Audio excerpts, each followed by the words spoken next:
Hello everyone, welcome to Education Shelf Live. I am Dr. Rudhi Agrawal and I am here with the next part of Metallurgy unit. तो पिछले part में हमने thermodynamic principles देखे थे metallurgy के. आज हम इलेक्ट्रोकेमिकल प्रिंसिपल्स देखेंगे मेटालर्जी के. सो गाइज, अपने चैनल पे ज्वाइन बटन आ गया है तो उसकी जो भी इन्फॉर्मेशन है उसके बारे में मैंने एक वीडियो बनाया है. उस वीडियो का लिंक जो है वो मैं आप लोगों को यहाँ पे दे रही हूँ, तो उसे देख लेना. ठीक है. इसके अलावा आप लोग MCQ सॉल्व कर रहे होगे या वैसे ही आप कुछ बायोकेमिस्ट्री फिजिक्स में पढ़ रहे हो, आपको कोई डाउट आ रहा है तो आप डाउटनट ऐप के थ्रू उसे इंस्टेंट तरीके से सॉल्व कर सकते हो. उस ऐप का लिंक मैंने डिस्क्रिप्शन बॉक्स में दे दिया है और उसे आपको यूज़ कैसे करना है वो मैं आपको समझा देती हूँ.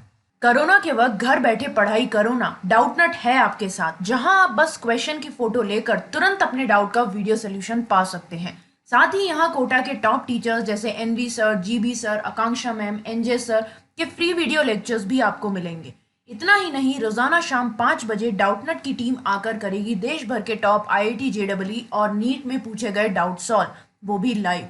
So students, biochemistry, physics, maths में कोई भी आए डाउट तो डाउटनट के साथ उन्हें कर दो आउट. सो स्टार्ट करते हैं हमारे आज के लेक्चर से. तो पहली चीज जो आज हम पढ़ने वाले हैं वो है इलेक्ट्रोकेमिकल प्रिंसिपल्स ऑफ मेटलर्जी, क्योंकि इसके अलावा हम ऑक्सीडेशन रिडक्शन का एक छोटा सा पार्ट है वो भी पढ़ेंगे. सो अभी तक हमने ये देख लिया कि किस तरह से थर्मोडायनामिक्स के प्रिंसिपल्स हम अप्लाई करते हैं पायरोमेटलर्जी पे. अब ऐसे ही जो प्रिंसिपल्स हैं वो मेटल आयंस को जब हम सोल्यूशन में या मॉल्टन स्टेट में रिड्यूस करते हैं तब भी ये प्रिंसिपल्स हमारे इफेक्टिव रहते हैं.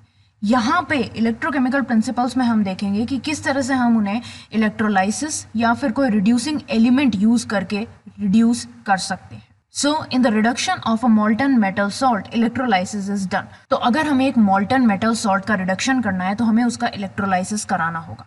इस तरह के मेथड्स जो हैं वो इलेक्ट्रोकेमिकल प्रिंसिपल्स पे बेस्ड रहते हैं और इस प्रिंसिपल को हम एक इक्वेशन के थ्रू समझ सकते हैं जो कि है delta G naught is equals to minus N E naught F.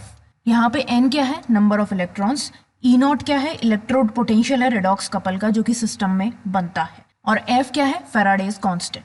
Now the more reactive metals have large negative values of electrode potential. अब जितना ज्यादा एक मेटल रिएक्टिव होगा उतना ही ज्यादा नेगेटिव उसका इलेक्ट्रोड पोटेंशियल होगा, यानी कि जो E नॉट वैल्यू है वो. इसीलिए उनका रिडक्शन जो है वो भी डिफिकल्ट हो जाता है. Now if the difference of the two E naught values corresponds to a positive E naught and consequently negative delta G naught, then the less reactive metal will come out of the solution and the more reactive metal will go into the solution. अब देखो, अगर दो E naught values का जो difference है उसकी वजह से जो हमारी E नॉट वैल्यू आ रही है इस इक्वेशन में वो पॉजिटिव हो जाए और कंसिक्वेंटली जो हमारी डेल्टा G वाली वैल्यू है वो नेगेटिव हो जाए, तो जो लेस रिएक्टिव मेटल होगा वो सोल्यूशन से बाहर आ जाएगा और जो मोर रिएक्टिव मेटल है वो सोल्यूशन के अंदर चला जाएगा. जैसे Cu2 प्लस Fe, इसमें Fe बाहर है, ये हमें देगा Cu प्लस Fe2 तो पहले यहाँ पे Fe बाहर था लेकिन बाद में Fe जो है वो अंदर चला गया और Cu जो है वो बाहर आ गया. यानी कि कॉपर जो है वो आयरन से कम रिएक्टिव है, क्योंकि लेस रिएक्टिव मेटल सोल्यूशन के बाहर आ रहा है तो Cu यहाँ पे हमारे सॉलिड फॉर्म में मिल रहा है हमें रिएक्शन के बाद. अब जो सिंपल इलेक्ट्रोलाइसिस होता है उसमें ये जो आयंस हैं m⁻⁴ ये जो है नेगेटिव इलेक्ट्रोड पे डिस्चार्ज होते हैं, यानी कि कैथोड पे, और वहां पे जाके डिपॉजिट हो जाते हैं. Now precautions are taken considering the reactivity of the metal produced and suitable materials are used as electrodes. अब हमें ये पता होना चाहिए कि मेटल की रिएक्टिविटी क्या है, उसके बेसिस पे हम प्रिकॉशंस रखेंगे. दूसरी तरफ इलेक्ट्रोड्स के फॉर्म में हम किन मेटल्स को यूज करें उसे भी हमें वाइजली चूज करना होगा. अब कभी कभी क्या है, अगर मोल्टन मास को ज़्यादा कंडक्टिंग बनाना है तो हम उसमें फ्लक्स ऐड कर देते हैं. फ्लक्स क्या होता है? फ्लक्स को आप प्योरीफाइंग एजेंट, क्लीनिंग एजेंट बोल सकते हो, क्योंकि किसी भी ओर में से अगर हमें इम्प्योरिटीज़ रिमूव करनी होती है, मेटल में से हमें इम्प्योरिटीज़ रिमूव करनी होती है तो हम फ्लक्स को ऐड कर देते हैं और फ्लक्स जो है वो इम्प्योरिटीज़ के साथ मिलके स्लैग बना देता है जिसको हम अलग कर देते हैं. तो क्लीन कर देता है एक तरह से हमारे मेटल को, इसलिए हम इसको क्लीनिंग एजेंट भी बोलते हैं. अब हम दो एग्जाम्पल्स पढ़ेंगे, एक एल्यूमिनियम का और एक कॉपर का. तो सबसे पहले हम एल्यूमिनियम का एग्जाम्पल ले लेते हैं. So in the metallurgy of aluminium, purified Al2O3 is mixed with Na3Al(F)6 or CaF2, which lowers the melting point of the mixture and brings conductivity. अब एल्यूमिनियम की मेटलर्जी में हम प्योरीफाइड Al2O3 को या तो Na3Al(F)6 से मिक्स कर देते हैं या फिर CaF2 से. क्यों? क्योंकि ये दोनों जो है उस मिक्सचर के मेल्टिंग पॉइंट को कम कर देते हैं और कंडक्टिविटी लाते हैं. अब जो फ्यूज्ड मैट्रिक्स है हमारी उसको हम इलेक्ट्रोलाइज कराते हैं. स्टील वेसल लेते हैं जिसमें कार्बन की लाइनिंग रहती है, वो कैथोड की तरह एक्ट करेगा। मतलब कि ये जो पूरा स्टील वेसल है हमारा, ये देखो steel vessel with carbon lining, ये कैथोड की तरह एक्ट करता है। और हमारे एनोड की तरह कौन काम करता है, ये जो आपको ग्रेफाइट की रॉड्स दिखाई दे रही हैं, ये एनोड की तरह काम करती है। तो ओवरऑल रिएक्शन क्या रहता है इसमें, 2Al2O3 प्लस 3C जो कि ग्रेफाइट से आया है gives us 4Al plus 3CO2। अभी जो प्रोसेस है इलेक्ट्रोलाइसिस का, इसको एक नाम दिया गया है हॉल हेरोल्ड प्रोसेस। अब जो इलेक्ट्रोलाइसिस होता है मोल्टन मास का, उसे हम इलेक्ट्रोलाइटिक सेल में करवाते हैं कार्बन इलेक्ट्रोड्स यूज करते हुए। अब जो ऑक्सीजन हमारी एनोड पे लिबरेट हो रही है, वो जो एनोड का कार्बन है उसी के साथ रिएक्ट करके CO और CO2 बना लेती है। तो इसी वजह से हर 1 kg का जो एल्यूमिनियम प्रोड्यूस होगा उसमें लगभग 0.5 kg की कार्बन एनोड जो है वो बर्नट अवे हो जाएगी। यानी कि अगर हमारी 3 किलोग्राम की कार्बन एनोड जो है वो बर्न हो रही है, इसका मतलब 6 किलोग्राम एल्यूमिनियम जो है वो बन के आ रहा है। ठीक है, अब जो हमारे इलेक्ट्रोलाइटिक रिएक्शंस होते हैं वो कैसे होते हैं, कैथोड पे क्या होगा, जो हमारा Al3+ है उसमें 3 इलेक्ट्रॉन मिल जाएंगे और वो हमें क्या दे देगा, Al लिक्विड फॉर्म में। और अनोड पे हमारे 2 रिएक्शन होते हैं, एक हमारा जो कार्बन है वो O2- के साथ रिएक्ट करके CO+2 इलेक्ट्रॉन बनाएगा, और दूसरा हमारा CO जो है वो 2 O2- के साथ कंबाइन करके CO2+4 इलेक्ट्रॉन बनाएगा। यानी कि वो कार्बन मोनोऑक्साइड भी बनाएगा और कार्बन डाइऑक्साइड भी। क्लियर है। दूसरा एग्जाम्पल पे चलते हैं जो कि है कॉपर का, जो हम लो ग्रेड ओर्स या स्क्रैप से निकालते हैं।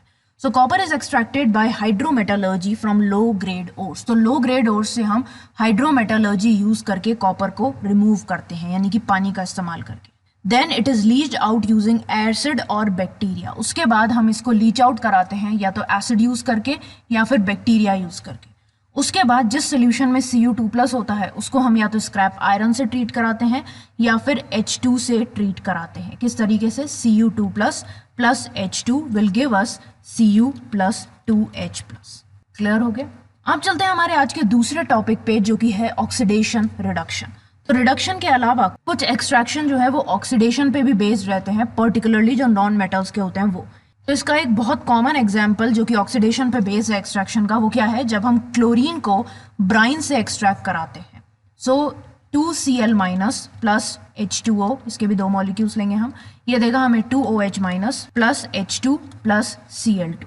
ठीक है, तो इस रिएक्शन के लिए जो डेल्टा G0 होता है हमारा, वो होता है प्लस 422 किलो जूल्स।